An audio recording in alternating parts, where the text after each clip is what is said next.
ప్రజలకి రాష్ట్రంలో ఏం జరుగుతుంది, దేశంలో ఏం జరుగుతుంది ఇవన్నీ అవసరం లేదు. మనకేందంటే ఫస్ట్ ఆఫ్ ఆల్ మనం ఒక జాబ్ చేస్తుంటాము. ధనాధనాలు ఇవ్వాలి, మంచిగా పళ్ళు తోముకోవాలి, మంచిగా ఒక టిఫిన్ చేస్తుంది, టిఫిన్ చేయాలి, దన్నుమని టైం కల్లా డ్యూటీకి వెళ్ళాలి. డ్యూటీకి వెళ్ళిపోయినాక డ్యూటీ అయిపోయినాక మళ్ళీ ఇంటికి రావాలి, కొద్దిసేపు రిలాక్స్ అవ్వాలి, తినాలి, పడుకోవాలి. బయట జరిగే సిచ్యువేషన్స్ ఏంతో మనకు సంబంధం లేదు. ఎందుకంటే మనకు అవసరం లేదు.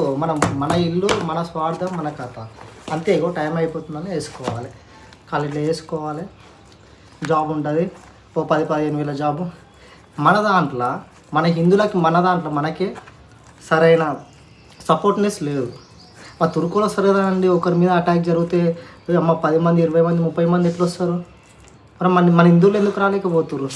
ఎందుకంటే మనకు అవసరం లేదు. చూసుకుంటే ఆడ ఏమైనా జరిగిన ఒక నడి రోడ్డు మీద ఒక వేసేస్తారు అంటే వాళ్ళు చూసుకుంటే నిలబడి చూసుకోవడమే. మనకు అవసరం లేదు. మనం పోతే మన ప్రాణాలకి ఏమైపోతుంది? ఈ మైండ్ సెట్ ఉన్నంత వరకు మనది మారదు. సో ఇప్పటికైనా మారండి. రాష్ట్రంలో ఏం జరుగుతుంది, దేశంలో ఏం జరుగుతుంది ఇవన్నీ తెలుసుకోండి. ఫస్ట్ ఆఫ్ ఆల్ పెద్ద ఎత్తున ముస్లిమ్స్ అందరూ ధర్నా చేస్తారు. వక్ఫ్ బోర్డు అనేసి ఒక బిల్లు ప్రవేశపెట్టింది కేంద్రం. దాని గురించి ఎవరికి తెలియదు. ఎందుకు తెలియదు? తెలుసుకునే ప్రయత్నం కూడా చేస్తలేరు.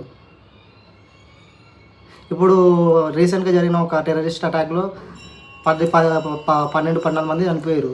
ఎందుకు చనిపోయారు? అసలు దేశము పాకిస్తాన్ నుండి పొత్తులు విడిపోయినాయి. అవన్నీ ఏమైనా తెలుసా? కనీసం కొంచెం న్యూస్ని ఫాలో కాండి. ఏం జరుగుతుందో తెలుసుకోండి. మీ చుట్టుపక్కల మీ పరిసరాల్లో ఏం జరుగుతుందో అవన్నీ తెలుసుకోండి. జనరల్ నాలెడ్జ్ కనీసం మీ బేసిక్స్ ఇవి.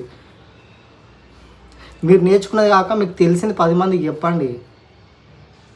అబద్ధానికి ఊడిగా చేస్తున్నాం, మనం నిజాన్ని కప్పి పాడేస్తున్నాం.